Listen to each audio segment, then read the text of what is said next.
conversation. This is conversation number 7. Looking forward to it. So come on in, like, share. Come on in, like, share. Definitely looking forward to this conversation. So glad to be back. I took a week off because of Fourth of July, but I know that a lot of people were definitely talking about the last show that we did, mental health um, and the stigma with men. So that got a lot of high praises. So I'm looking for part 2 because it was so much in there to unpack that we had to add a part 2. So I'm looking forward to that. But today, so let's get started with the job of the day. So I'm drinking. Forgive me because I'm not gonna pronounce this right, but it's Javelia House Blend. All right, and it's good. It's strong for. I made it strong because hey, I needed the coffee definitely today. So definitely the Java of the day. I got it from Amazon. So if you want a bag, go to Amazon and grab it. It's definitely will get you right. All right. So today's discussion, the wellness of the family, the wellness of the family. We're going to talk about the whole entire family. So I would say bring your whole entire family, your kids, the wife, the husband, bring everybody in. Let's sit down and have a conversation. As they used to say in the old days, pull up to the table. Let's have a conversation. So without further ado, my guest for today, I'm so excited to have this couple. They are one of my favorite couples. They bring smiles wherever they go.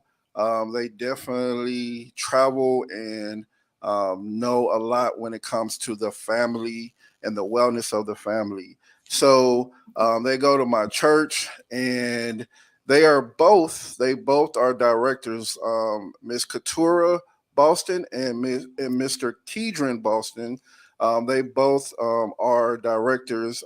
Ms. Katura is the director for our student ministry and Children's with our ministry. children's ministry. I'm sorry. Yep. And then as far as Mr. Kedron Boston, he is with our teens, our student ministry. So I'm happy to definitely have them. So the Bostons, welcome, welcome, welcome. Thank you, man. We appreciate you, Dr. Smith. Yes, sir. you Yes, know, sir. yeah. So before we get started, tell the audience a little bit about you, about your family, because I mean, you all have a lot, and I've learned a lot about you all. And again, I'm so blessed to have you all in my life, and just to be able to be on this show. So let's, turn it over to the Bostons now to introduce themselves. Appreciate that, man. Once again, thank you so much for having us Yeah. on Coffee and Conversations, man. This is a blessing. I think it's Yeah. definitely a good topic for us. So like you said, I'm Kedron, my beautiful wife, Katura Boston. We've been together, been knowing each other Since high since school. high school, since the And y'all 11th see grade. how he still be flirting with me. Yeah, So we that's go right. keep it clean on coffee and Right. conversations.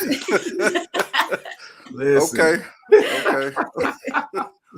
Yeah, but we've been together for a while, Yeah. building with each other, and by the Yeah. grace of God, we've been able to build a life, build a family together. Yes. We have 4 wonderful children. Our oldest son, Aaron, he's 24 years old. Yeah. We have a 20-year-old daughter, Symphony. She'll actually be 21 next month in August. We have a 15-year-old son, Zion, Yeah. and then a 12-year-old daughter. Her name is Zoe. So 2 boys, 2 girls. The oldest 2, they are in college right now. Yep. We were teenage parents, so we've been parenting for a long time. More right? than half of More our than lives half of our lives by now. Yes, indeed. by the grace of God, like Yes. we're still here. Everything that we've done, we've done it together. Yeah. And so when I think about our family, man, I think it's important for that word right there, togetherness, no matter what, through the thick and thin. So before I dive in. Did you want to share anything as far as perspective of? Yeah, you said I think some of the more important things Keaton has shared about our family makeup. The only thing I would add is that we both have about 2 decades in family ministry together, and as well as backgrounds in education, and we still kind of keep our ear to the wall and our hands to the plow as far as that's concerned. So over the last more than 2 decades of our lives, we've spent that sowing into families, sowing into children and other leaders, whether that's been coaching or doing seminars and workshops and things like that. And so it's really important to us. It's always been important to us that even while we're sowing and sharing and giving, to the community, that we are very mindful of what we have right in our own house. That's what these are the people we've been called to steward and raise and support in all different facets, right? Spiritually, mentally, emotionally, and all of those things. And so our kids are really, they are who we have practiced loving and serving first.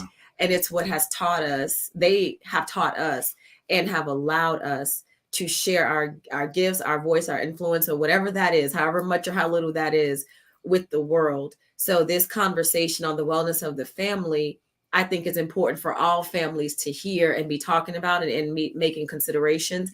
And a lot of things that they'll hear us talk about today may not be new things. They may just be reminders, because we remind ourselves after 24 years of raising, our oldest son to now, if we just combined all of their ages, we're looking at a lot of years of parenting. And so we've had to change things. We've had to relearn. We've had to rethink and modify the way we do things. So anyone listening tonight, just know that nothing we want to share is, I don't think it's written in stone. We've done different things for different kids, and we've become different parents as we've evolved over the years as well. So we're happy to have this conversation with you.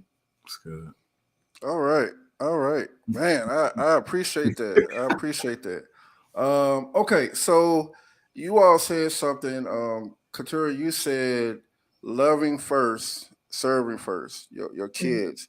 Speak on that. Like, what does that look like when it comes to loving first? Because I think that people need to understand, like, when you have kids, that's part of being a parent, is to love your kids and be there for them.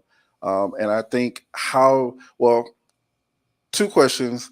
How does that look in you all's family, and how do you all see that in just anybody general? And then, how does that affect the wellness of the family if that does not happen? That's good. I think we can probably both take that. But I think a quick short answer on loving them first and serving them first is showing them at the earliest age possible that they have priority in your life, no matter what we're doing outside, no matter how much community work we do, how much we serve in our church. We were committed to not ever sacrificing our family on the altar of ministry, because we felt like our home was the first ministry. And so loving our kids first means that, one, getting to know them and learning them, appreciating them at every stage that they were in, baby, toddler, all of that, and who they were uniquely and individually as they went through each phase. And so loving them meant learning about who they were so that we could appreciate and serve them based on who they need us to be. So we had to be, I think, 4 different kinds of parent to 4 different kinds of kids. Now, there are some things that across the board were uniquely us as a set of parents, and that they could come to expect and rely on for a consistent leadership in their life, consistent and stable parenting. There were some things that were across the board that we did, and then there were other things that we adjusted based on our kids. So I think that was a way of us having to humble ourselves as parents and just recognize that loving them first means identifying how they are loved best and how we can serve them well, meaning what need do they have? Because when you're serving, you are fulfilling the need. And so some of their needs, when it comes to serving, looks different, whether it's academic, it's emotional, it's time, it's quality of time. It can look like a lot of different things, but you can't love or serve without learning first. That's good. That's good. Really good. That's good. That's okay. Really good. Yeah. Okay. And then the second part of that, of how how does that look? And does that affect the wellness of the family if that is not shown to your kids? Yeah. Yeah, You take that one. most definitely. We truly believe, that what it says in the word, that charity starts at home and spreads abroad, right? Yeah. But we're for real, like, it's so important for what we do here, because this is where we spend most of our time at home. And like, when I think over our life, we spend a lot of our life parenting for a long time, parenting in school. I feel like we, outside of church. But taking care of home was so important for us. So when it's missing, when it's missing, and you don't tend to that, things tend to fall apart at the place that you are, most of the time. You know what I mean? And so, which you're going to actually, you would feel that. And we didn't want our kids to ever feel like what was happening outside was more important than what was happening inside. And so when that happens, if they're not getting the love, if they're not getting the attention, the care from us on the inside, they will look for it somewhere else, and so that's, to answer your question, to speak to that, that's a portion of that they will find it somewhere else, or it'll just be a deficiency in them to where they learn to live without it. And you get older, and it's something that they don't value themselves, and it becomes, a repetition now in that cycle of, well, I wasn't used to getting hugs or attention at the house, so I mean, I'm not looking to do that for my children, and it becomes this, the cycle of I'm okay with not having that because I didn't have it, and so that's just one effect, I believe, can come from that. And I think some other effects too is, we can sometimes forget that our kids are not just kids, and they're not going to always be kids. And I think Keidron was hitting that, like, they're going to look for it. They may not find it, because for us, we don't believe that our kids will ever find a love like what mom and dad can give them. And that's if you're in a stable and loving family, right? We understand that there are family dynamics that are not healthy, and there are reasons why kids are not being raised by, biological parents. But this is not just about being raised by biological parents. It's whatever your family structure looks like. Yeah. Is it safe emotionally, mentally, spiritually, and physically? Yeah. And so when it's not present inside of a child, physiologically, there's a reaction, right? Mentally, spiritually, there's a reaction going on that can almost feel invisible or seem invisible until it presents itself, maybe negatively. And again, this is not general. I don't want to overgeneralize this, because some people may say, I didn't have a great upbringing. I didn't have a lot of love around me. And so they grow up and they want to be loving and they want to be supporting to their families. But then you have those who it impacts them a little bit more adversely in the way they express. And then they grow up kind of neglecting those things in their future families or their partners and things like that. So it could go either way, but it does do something to the heart, I think, of any individual that feels like there was just a little something they needed that they didn't have. And usually kids don't mention money. Yes. Yeah. Yeah. They don't. Okay. So I want to ask this question, and I started thinking about it. The family dynamic and the wellness. We're talking about the wellness of the family. The biggest thing that I can think about is when the pandemic started, and how the family was together all the time. So, you might be used to your dad or mom be gone half of the day or on a trip or whatever, but now it's the dynamic of we all got to stay inside. So how did that work for you all when it came to you all being in a household because everything was shut down? Man, that was real. That's a good question. We truly love our kids. Yeah. We love our family. But there was a time we had to shift during that season, right? Because now we're working at home, and then of course us working and serving at church, but now having to do all what we were used to doing on a church campus, doing at the house, having to really and their school and their school too, yeah. Right. Mm-hmm. Having to really, how can I say, like maybe draw some lines, have some guidelines, have some understanding of what we all need, because of course we still wanted to make sure that, you know, we care for each other, we checked on each other, but we also still needed to work. We also still needed to have our time to regroup, to refresh, whatever that looked like. So we really had to have a conversation and just sit down and just say, hey, when you see this happening, you know, at this point, this is just what we need from you all. You know what I mean? And also finding the need that what they need when you know, for their situation as well, because they're used to doing school away from the home. They have their friends and all those things like that. So it was really just defining those boundaries as we shifted in that season. Right. But it took a couple months, because, you know, at first, you know, we're at the house, we're when we start realizing that we're gonna be in here, right. You know what I mean? Then that's when things had to, okay, we got to sit down and see what we really need to do, because, you know, we can't have, you know, we can't be at each other's backs when we have legit stuff that we need to handle. And so our kids were good about that, and I think their ages at, you know, they were old enough to understand what we were expecting, what we were asking of them. And so that helped a lot, you know. I'll say that.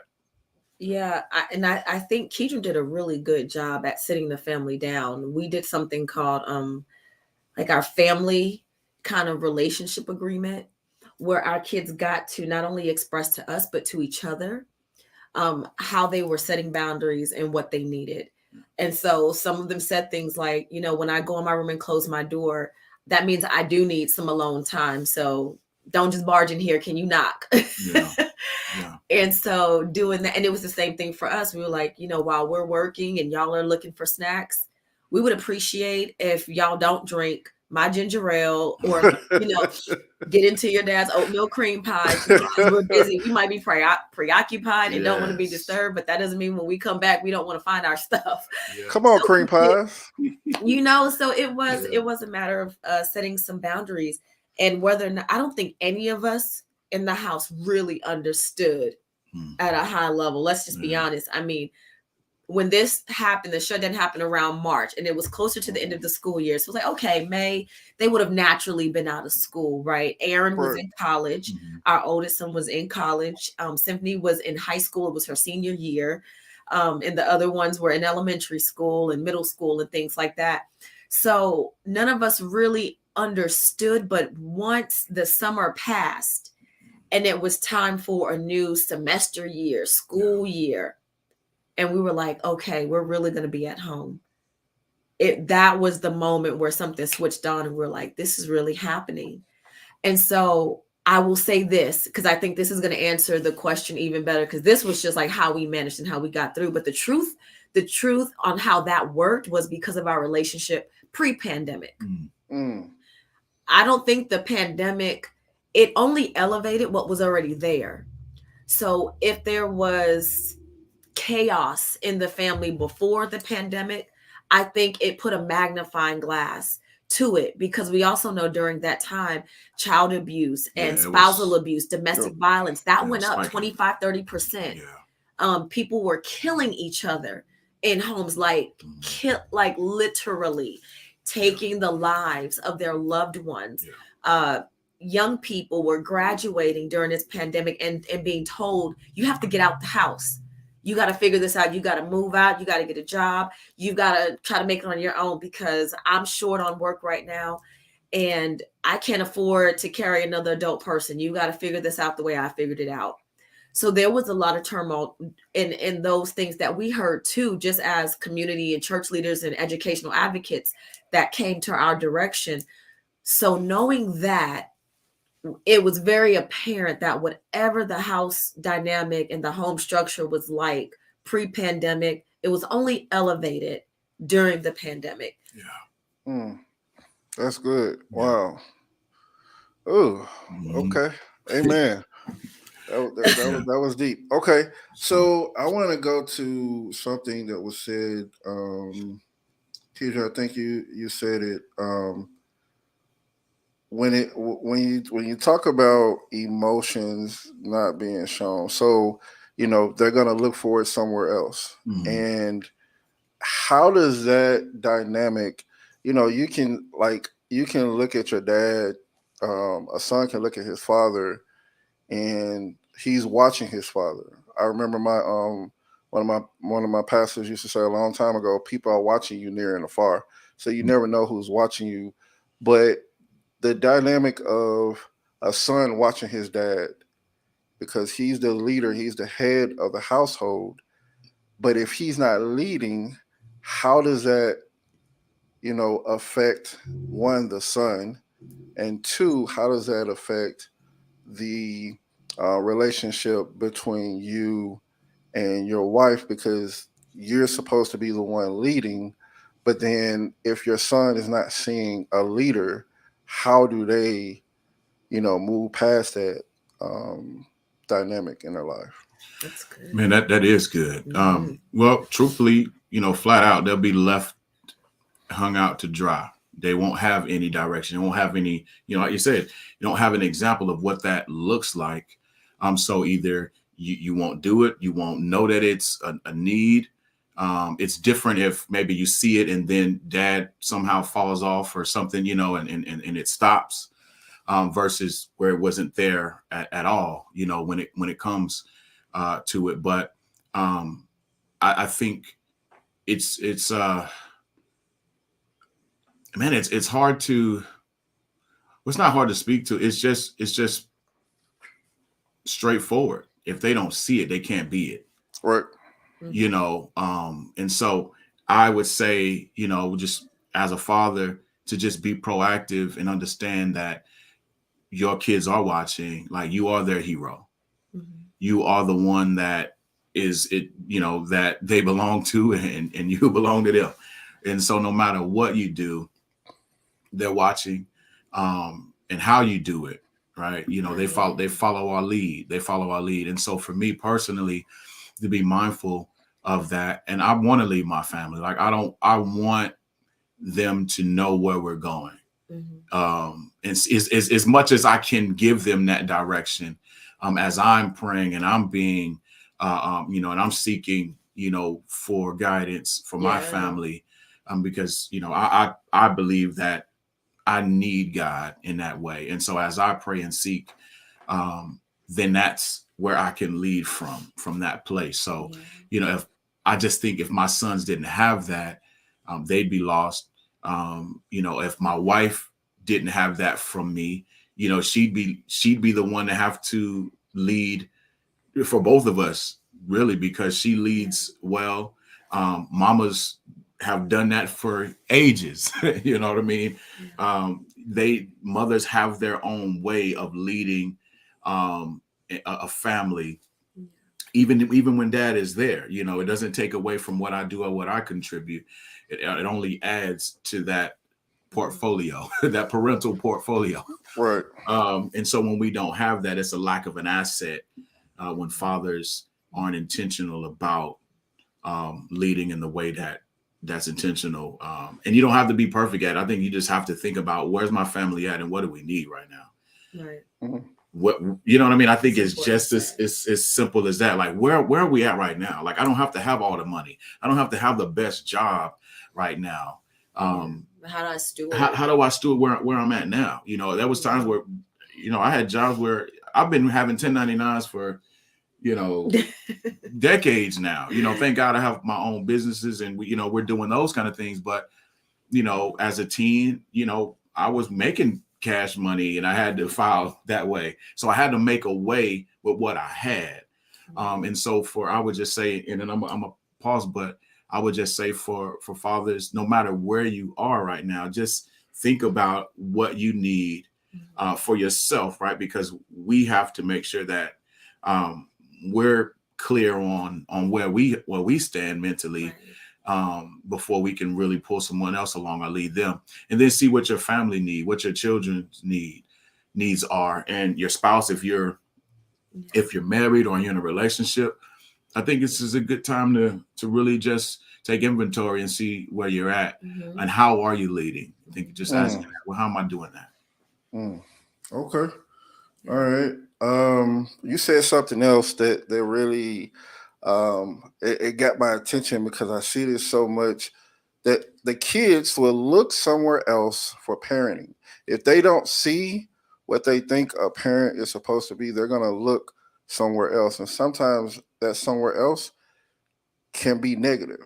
Yeah. How do the parents take control of that, or if they can take control of that and make sure that they're not looking somewhere else? Because we all want money. I mean, I wish I could win a lottery that's going on right now. But at the end of the day, in Dallas. but at the end of the day, we have to think about the wellness of our kids, and are they getting the best education? Are they, are we doing right? And I guess I'll ask this question first. Did you all ever, and I heard Katura, you said this early, that you all had to be 4 different types of parents. So did you all ever at any time just be like, man, like, did you all have to question some of the things that you were doing and look at it from a different standpoint? And then to answer that, and then also to add this on, what would you say to parents that's in that same situation, that are having to, they have 2 or 3 kids, and it's like, okay, what I did with this child didn't work, so now I got to find a different way. So speak on that. Yes. So, and if I leave something out, please remind me. Don't let me just go on, because I could talk about this. Yes, we have had to adjust. We have been, I think, 4 versions of ourselves as we have evolved. We used to say this early on in our parenting, and we still say this to parents. While we are still growing, right? We are healthy, we are strong, we are alive. We are still growing, we're still learning. And that's a great thing. But we are not evolving at the rate of our children. And so over time, we saw that too. As they were changing phases, we had to get to know them at every phase and every stage of their lives.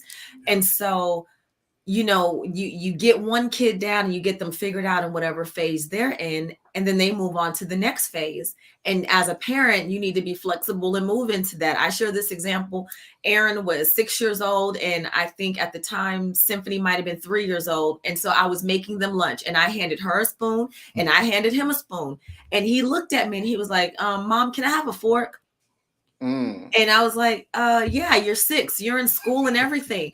But there was just a moment where I didn't realize that he had slipped into a phase, and I can't even fathom how long I was still giving him a spoon, and it was going through his mind like, I really can use a fork right now. How do I tell her that I need a fork? And so the day he told me he needed a fork was not the day he realized he could eat with a fork. It was the day he mustered up the courage and the language to tell me, Mommy, I'm ready for a fork. I'm a big boy. And so that's probably my best example of like just realizing the phases. But then when we're parenting a 6-year-old little boy versus a 3-year-old little girl in a totally different phase, different genders, different seasons of our lives, right? We're not teenagers anymore like we were with Aaron. So now we're in our early 20s with this 3-year-old. So clearly we have changed, we have grown. So some of the things that we learned from Aaron helped us to parent Symphony. But when we were dealing with Symphony, she had a different temperament, a different personality, different, things that made us laugh, different quirks. And so we had to get used to that. And it was the same thing with every child after that. So what I would say to every parent is be comfortable leaning into that. It wasn't that we were trying to even abandon all the ways that we were raised and say we're just going to be different because we just don't want to be different. We believe in general that most parents do the best that they can. And for all of our parents, wins or shortcomings. They gave us the best that they had with who they were in that season of our lives. And so we've come to a point as our kids have gotten older where we've said, we don't want to focus so much on giving our kids and being to our kids everything that we didn't have, that we forget to give them the things that we did have. Yeah. So even as we were evolving and changing for every kid and learning every kid, because that's really the key word. I don't know that we were changing as much as we were evolving with and for each kid. And being able to remain organically and authentically us. We were trying to serve them well as parents. I think that's the easiest way to put it. Yeah.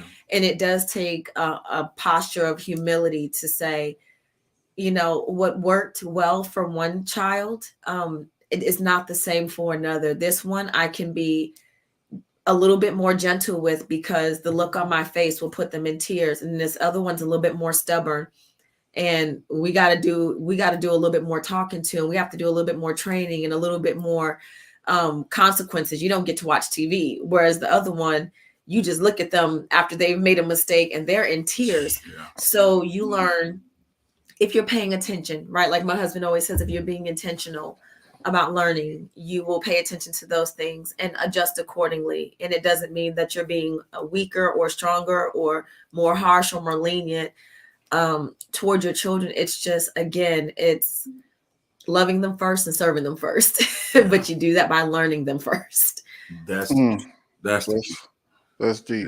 Yeah. So Yeah. you two being y'all been married for how long?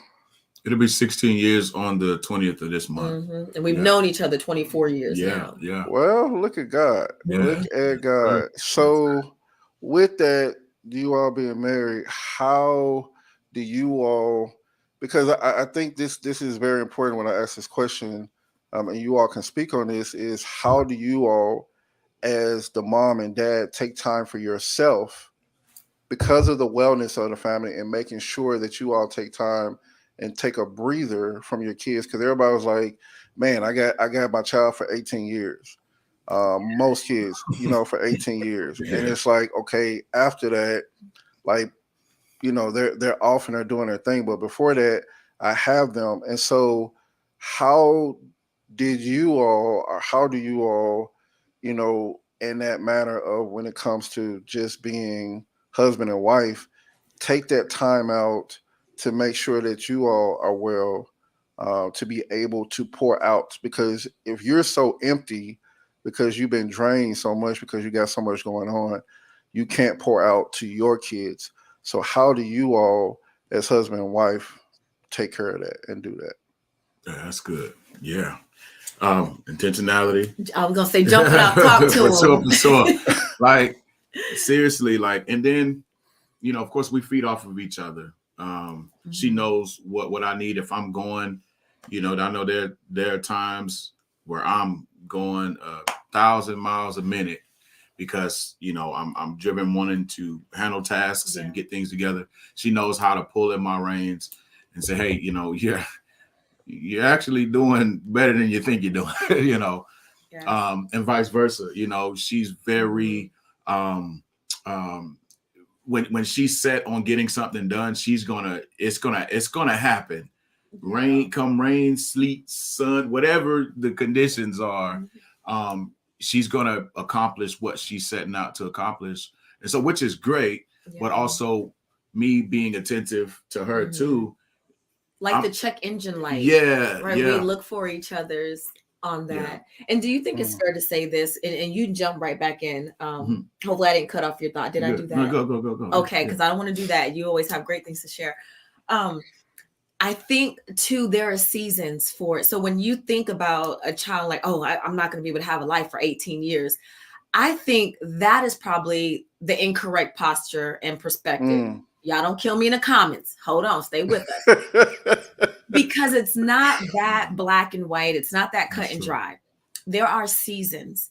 And so I could speak to the person who's like, I don't have close family that can give me a break every now and again, or I don't have people. So you're thinking in terms of that, but there are seasons, like when they do go to school or when they are in, I think, preschool, or for us, we had our parents My mother loves being a grandmother. His parents love being grandparents. For sure, yeah. His little sister, which is my little sister, and his little brother, they love being aunties and uncles. Yeah, You they're know, good at it, and yeah. they were really good at it. Yeah. And so, because just the kind of people that we are and how much we've always just embraced family and wanting our kids to be connected to that, there were pockets where we were able to do things like that. I mean, we were so close to our kids, we would set them up for sleepovers at their grandparents' house, but they would be calling us like, we're having a good time, but when are you gonna come get us? You know, or we have them where they don't ever want to come back home because they're having such a great time with their family. And that also gave us some time. So that was for, you know, short seasons, right? Now, once they get to another phase where they're a little bit older, we had this as an advantage. I think in the state of Texas, by the time they're 11 or 12, they can be home alone, but we had older kids. So once our older kids got old and they were raised by us, they wasn't, I mean, this was not like your Friday night sitcoms like TGIF where the kids would throw parties when their parents were gone and tear up the house or, you know, do all that. We didn't have those issues. Our kids were very responsible, and we could leave them for 2-3 hours and say, we're going on a date night. Yeah. Maybe that date night was a little early. It's maybe like 5, 7 versus 7 to 9. But you take what you can get. And so now in this phase of our life where our youngest is 12 and, you know, and all the kids are older, they really do a great job of supporting one another and hanging out with each other. And again, that really starts with the type of environment you foster with kids as siblings. So I won't go off on that tangent because I could say a lot about that too. But now we will take a date breakfast. We'll take a date lunch. And our kids know it too. Yeah. They know it. And I didn't mean to cut you off right now. No, jump in there. No, because you're making some great points, you know. No. But just understanding too, and we've talked about this, you know, it's going to be us at the end of the day. Like when these kids move out, it's going to be me and her. And so we don't have to wait until they're gone for us to continue to learn, grow and learn, you know, because even though we know each other, we've been knowing each other for a long time, we're still learning about each other. That's right. You know, so it's important for us to be tapped in and to the point, and our kids seeing that, and that them seeing us put a premium on the health of our relationship, because they're also watching, you know, as we spoke before, you know, they're watching how relationships should or could be as well, based on what they see even with us, you know what I mean? And so I think that's important too. But enjoy the moments.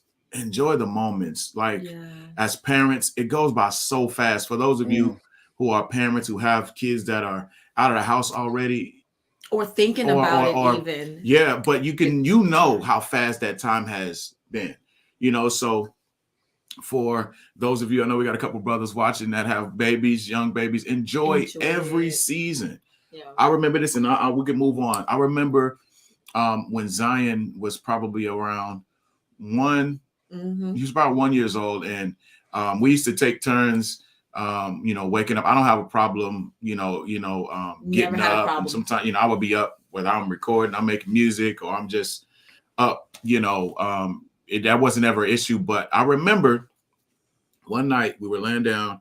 Zion, of course, loved to climb out of the baby crib. And so he would get out. He was an escape artist. And he was number 3. Man, so. Yeah, you know. But I remember getting up one day because one night he was crying. He was irritated on some things. And I remember getting up because he was crying. And at first I was a little irritated because I was tired. I was like, man, it's that time for me. I wish I could get a little bit more sleep. But when I got up and tended to him, picked him up, and something just came over me and was just like, man, like, this is okay. Like thinking about Aaron and Symphony and how fast they got out of Pampers, how fast they grew up. Something just clicked in me in that moment to say, look, enjoy this. It's okay. Yeah. It's not bad. You soak every moment up because he's not going to always be this age, you know. You know, we get it to where we want them to crawl, and they start crawling. We want them to walk. We want them to walk. They start walking and they never stop walking. We want them to talk and they never stop talking, right? And so it's like enjoy every phase because it goes by so fast. And so even now, even though our oldest is 24, I'm like, man, he's not going to be that age all the time. Our youngest, she's 12. That's still our baby. She's not going to be, she's a preteen now. And so helping us to tap into where they are as those checkpoints too. And then even in the seasons in our life, like, we're still young, we're still vibrant and things. So it's just like, we need to take advantage of where we are, health-wise, where we are mentally, in our relationships, and just tend to those things. So to answer your question and to kind of tie both from what I have to share, is definitely being intentional about our relationship, making sure our children understand and respect that in us, that we need time and that we value that, because we're going to give them time too, and they get it from us, but we have to say, hey, it's me and mommy, it's our time for us to spend some time with each other. But and they see us do it at home and too. They do.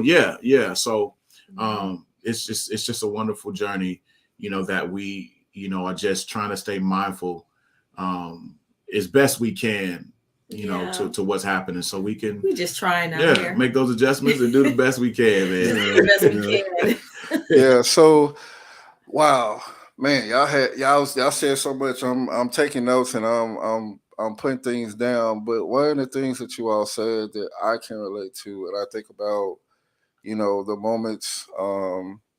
I see our brother Kevin Jackson. He been making some comments. Love you, Kev. Love you, brother. But he he told me a long time ago to remember the moments that you had with your mom. When my mom and my dad passed, he said to always think about those moments, because those moments will bring you joy when you get sad. And so when y'all talked about moments, it made me think about that, and about how it's so important to grab those moments. Absolutely. And kids are so ready to get out the house, but then sometimes they reflect back and be like, I don't want to be an adult no more, because that's how I was. I was like, I don't want to do this adulting. I don't want to pay bills. I want to, live at home and do what I did. Like I always say, if I can go back in time, I'll be chilling in my room. Yeah, I had to share a room with my brother, but man, that was the good life. And so limit those moments, when y'all talk about the moments and how that's so important, how does a person that does not see those moments, because again, both of you all work with children, with teens, and you all know different family stories, and you've seen throughout the years how people, go through certain things. What would you tell someone that hasn't seen a moment because it's been so dim for them? How would you help them or tell them that greater is coming, and all these things to get them out of that mode? Because it can be hard for someone who did not see their parent in great moments. All they saw was their parent might have been on drugs. Their parent might have been sick and passed, at birth or whatever. But how do you get a child to understand when they haven't seen those great moments? Yeah, I think you're asking, how do we get a child to understand? Well, how do you get the parent? And Sure. I think so. If we're talking directly to a parent right now, this is something my husband always says. He says, you can't make more minutes, but you can make moments. And so where moments that bring you joy do not exist, you have to create those. That's real. Yeah. You have to bring those into your world and make them a part of your family's reality. Because the truth is, before we were making our moments with our date nights, when our kids being big, they had to actually see us loving each other right here in the living room. Yeah. They had to see something happening that didn't involve us even having to be detached from the family to say, this is how we work on our relationship. They saw us in the kitchen. They heard us in the car. They hear us in the car. And incorporating them in those moments, I think just takes it to the next level. One thing my husband implemented in our house a few years ago, and we've kind of shifted it and evolved it now because they're older and they have different interests, right? But we had Boston family movie nights. Mm. And so on Mondays, we wanted to take the stigma out of Mondays, period. Yeah. And so we started saying, well, let's make Monday something that we look forward to. Yeah. So after school and after work, we know we're going to have a good dinner. So Monday night, I'm cooking. Dad and the kids are probably going to pick out a movie that we're all going to watch as a family. We're going to pile up with covers and we're going to eat. And we may or may not have a snack, but we're going to be together and we're going to be so. And I'm only saying that to say this is not about having this X amount of resources. It's really using what you have and creating moments. And so as parents, when we sit back on the couch and we see our kids on the floor with pallets, you didn't move the furniture or whatever out the way, and they're laying across the couches or across the floor together, maybe with a family dog or cat or just each other, and spending that time laughing at things. Now you have many moments that can be made. Now we can make jokes that are kind of inside jokes based on something funny that happened in a movie, or just whatever the case is.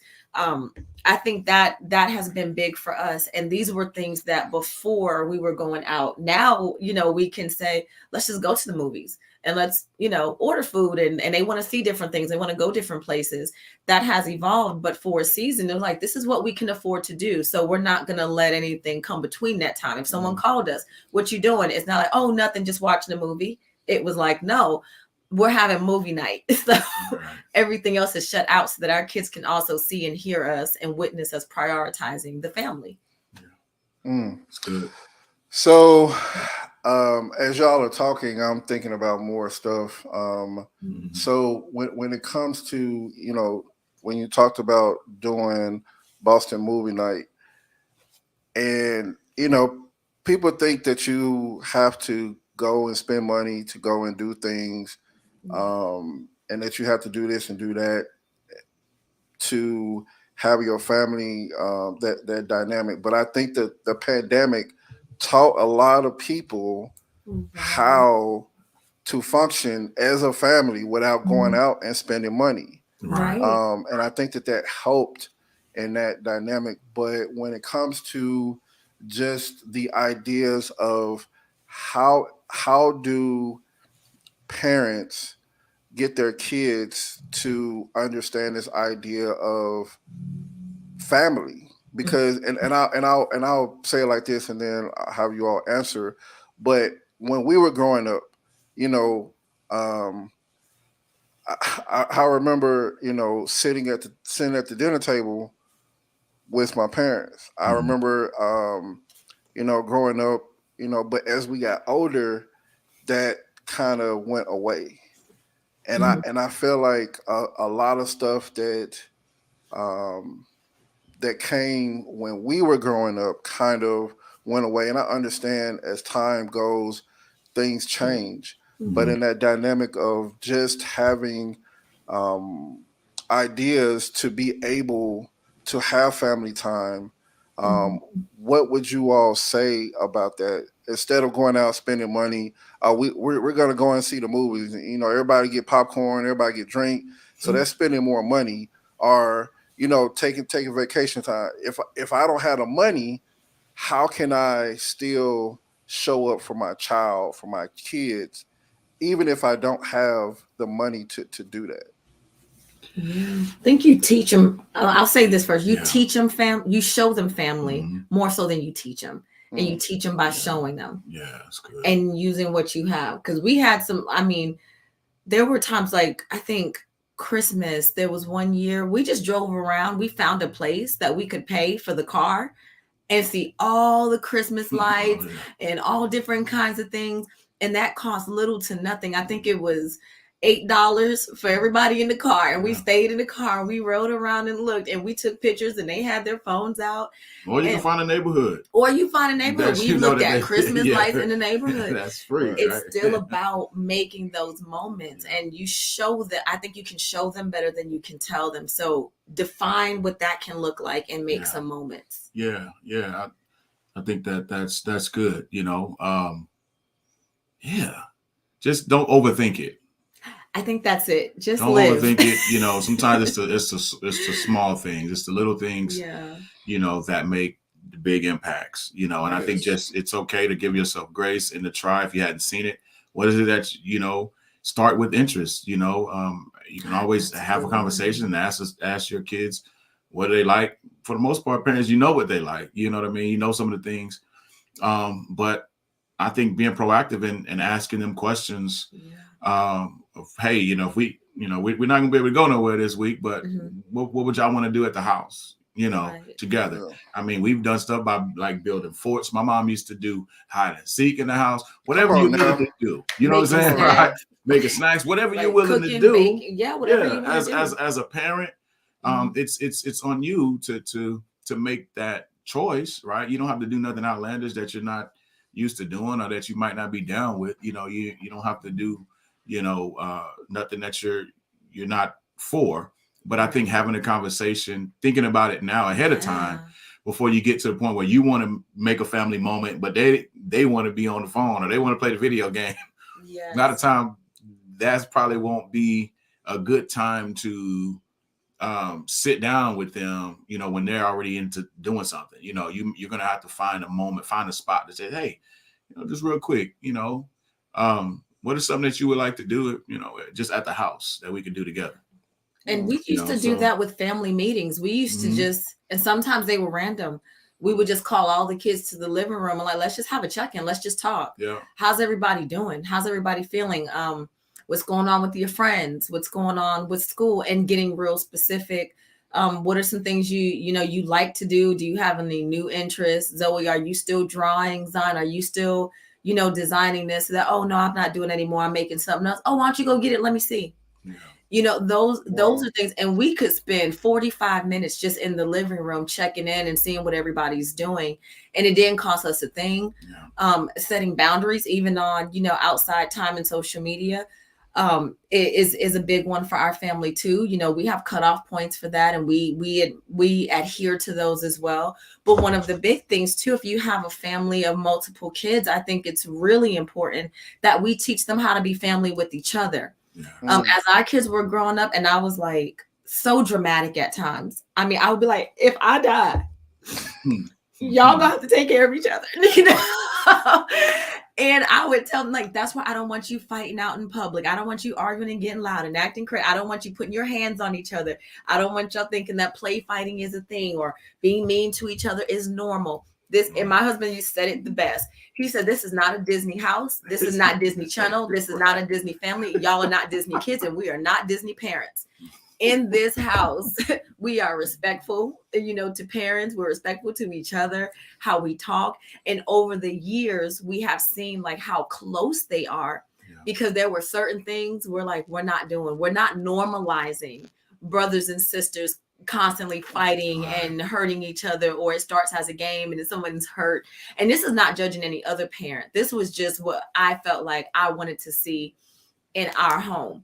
I'm like, Yeah. I want to see y'all being raised. Like, yeah, you're going to have your disagreements and all of that stuff, but I want to know that you actually know how to have a conversation, that you actually know how to agree to disagree, that you actually know how to manage your emotions when they're at their highest points. You know how to walk away from an argument. You know how to temper yourself before you say something and go too far, or without becoming physical. You can be steaming out of your ears mad at one of your siblings.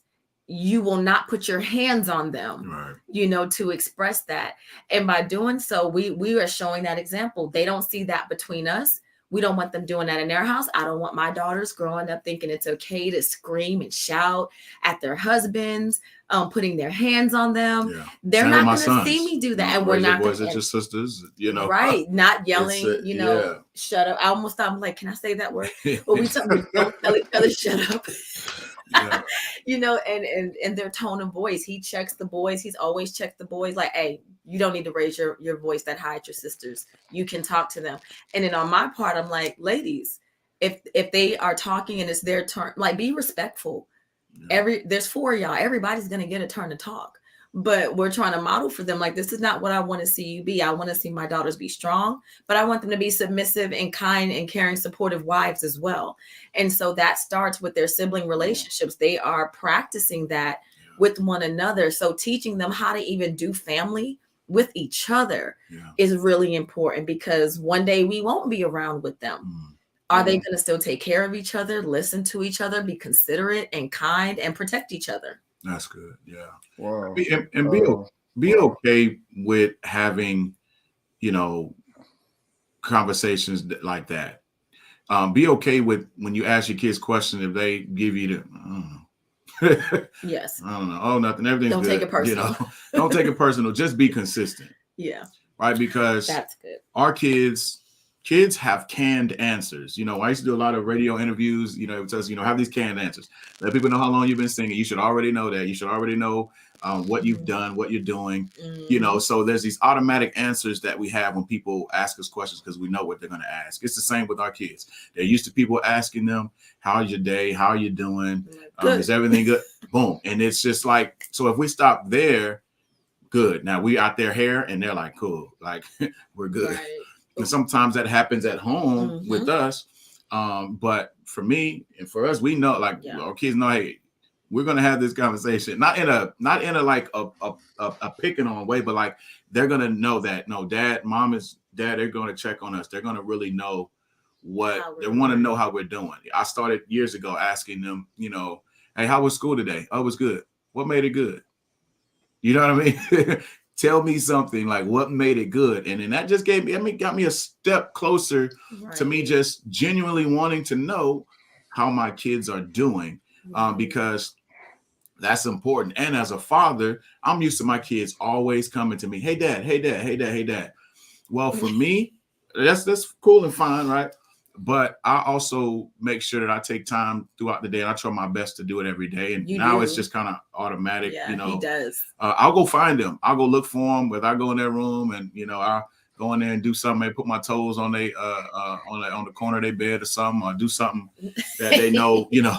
I don't know. Just to let them know that I'm checking on them. I'm looking for them. So it's okay to go and look for your kids. It's okay to go and get them some time too. I think that's something that it's okay for us to do, because they always come to us when they want something, or sometimes they just want to see us too.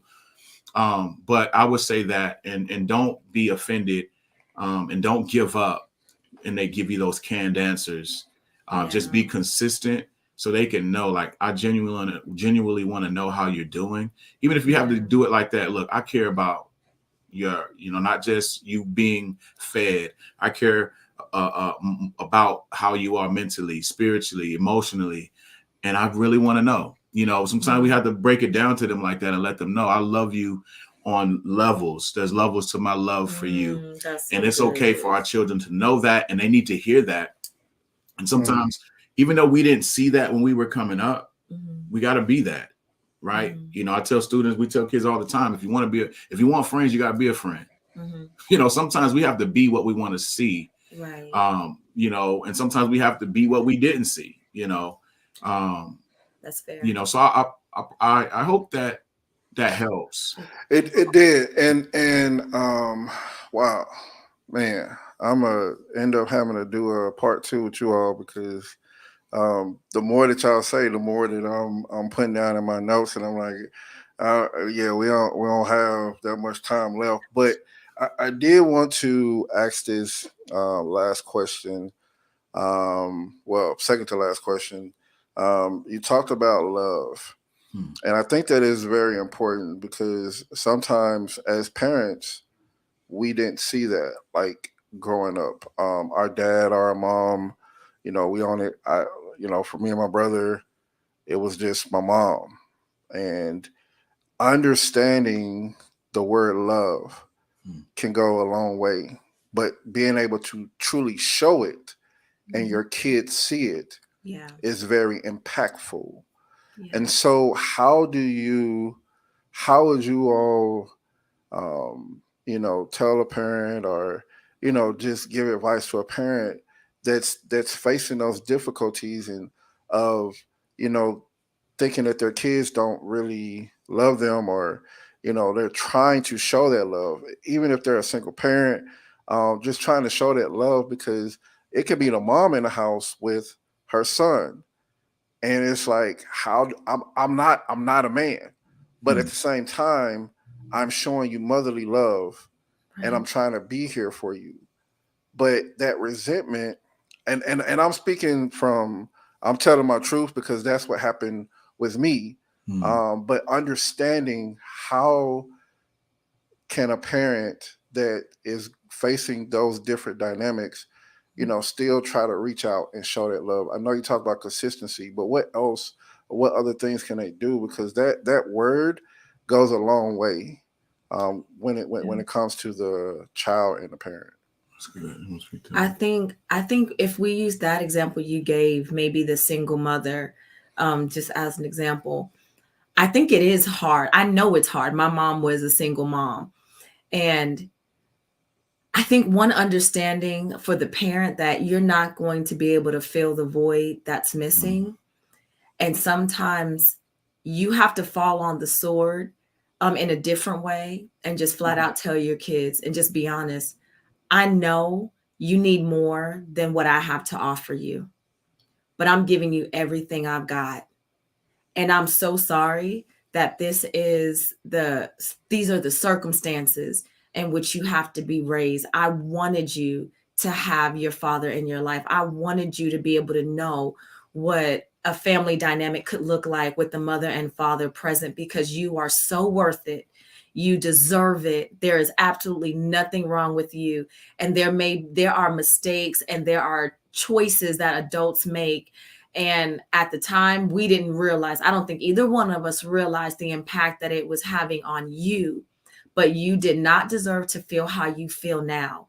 But because of where we are now, I'm going to do my best to love you as best I can.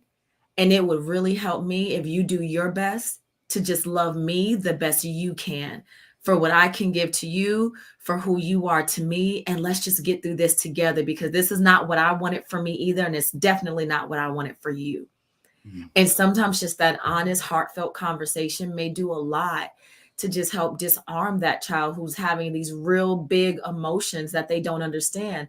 And instead of trying to like love them past it, sometimes we have to do both. We have to love them in it and talk them through it and be honest. And that conversation may happen at different phases of their lives, where we just remind them, like, you don't deserve to be feeling any lack or any void, but I want to give you everything I have. I would give you my life, but as I live, I will give you everything in me that is living and breathing. And so this is what this looks like. How can we help balance you feeling like you have enough of my attention, enough of my time? And I feel like, and I know that your emotional needs are being met by me, because that's something that I can't guess. And that's where we can work together. Since it's us right now, and since it's us against the world, if you want to say, how can we work together to make sure that we both are so full of love that we don't give anybody the satisfaction of walking through this moment or this life feeling like we are lacking love, because we don't have to. I believe there's enough love in us that we can take care of each other. Can we do that? So, wow. So I am going to do a part 2, because there's like so many more questions that I want to ask, and I didn't even get into, when it comes to the wellness of the family, when you talk about blended family, when you talk about divorce. So I definitely want to bring you all back. I might be able to get another couple on, but what I would like for now is you all give anything last thoughts, of what you all want to say to who's watching and who will watch this conversation. Just anything that you all want to say. Well, first of all, I want to say thank you again for having us, man. This was a wonderful time. I almost had cookies over here. I was going to eat a cookie so I wouldn't cry. But it's coffee in conversation, not cookies in conversation. But I'll just share briefly. You know, my portion would just say to anyone watching this to give yourself grace. Yes. I truly believe that you're doing better than you think you are. Yes. If you're even thinking about your family's well-being, you have a head start. Yes. And so take it one moment at a time. Yeah. Yesterday's gone. You know, tomorrow we don't know what it's going to look like. Right. We don't know, you know, how many minutes we got left. Right. And we can't make more minutes, but we can make more moments. So think of the moments that you would love to have and create those. Be intentional, be in the moment. And that's what I would share. We love y'all and thanks for listening. Yes. My final thought would be this: parents, you are anointed to be the parents to your children, whatever that looks like. If you are a guardian, a foster parent, adoptive parent, temporary parent, whatever that looks like, you are anointed for that child's life in this season. And I think we believe this, that God will honor you for honoring them. So our role in our kids' life, it's an assignment, and it has eternal significance. Yeah.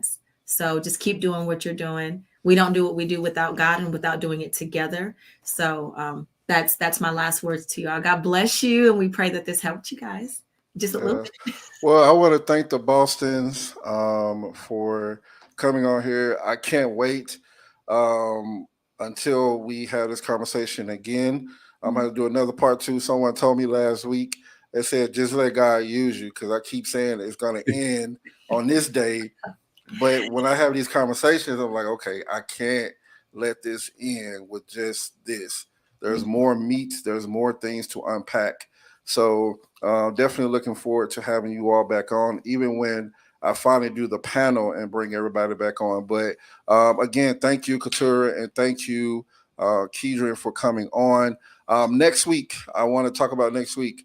It's interesting that Kevin Jackson is been sending all these messages. He said, eat the cookie, Kedron. So go ahead and eat your cookie. So I am, you know, God, again, helped me to write out this season. And as I continue to flow, God has given me more thoughts and more topics to talk about.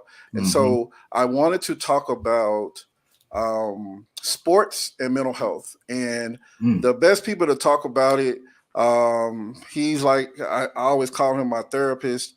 I've known him since I was going to our church. Kevin Jackson and Bernita Jackson, they are well versed when it comes to sports. They are coaches right now. They own their own business. They have a lot, and I can't wait to have them on the show next week when we talk about sports and the effects of how that affects, you know, mental health and people dealing with it. I know people, the first thing they'll think about is Ja Morant, but there's so many other things when it comes to sports and mental health. So I can't wait to have that conversation because we're gonna dig deep. That might be a part 2 too, because I know that they have a lot to say. That couple is another couple that can really speak just like the Bostons. So I'm definitely looking forward to that conversation. Yes. Yeah. So whether it's early morning, mid-afternoon, or late at night, a cup of Joe and a conversation can always get you right. This has been Coffee and Conversation with Kevin Smith. Y'all have a good night.